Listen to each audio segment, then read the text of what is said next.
Hi guys! Welcome back to my channel. Ito na nga, maalaga talaga si Alyssa sa kanya mga ka-teammates in or out ng court, diba? May laro man sa hilin, makikita mo dyan na maalaga talaga itong si Kapitana Alyssa Valdez sa kanyang mga ka-team Creamline. Yan, makikita nyo dyan sa sasakyan kung paano asikasuhin ni Alyssa ang kanyang mga ka-teammates pagkatapos ng laro. Kaya ang swerte ng mga kaibigan ni Alyssa sa kanya, diba? O yan, makikita natin si Ella, si Michelle, as in ang team kain talaga yan. O, diba? Snack friends. So, abangan natin. Sana finale na ngayon at matapos na ang laro ng Creamline.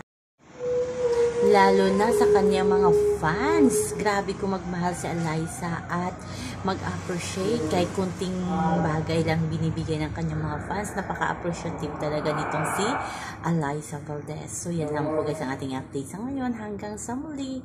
Bye-bye. Always remember, wag po tayong stress.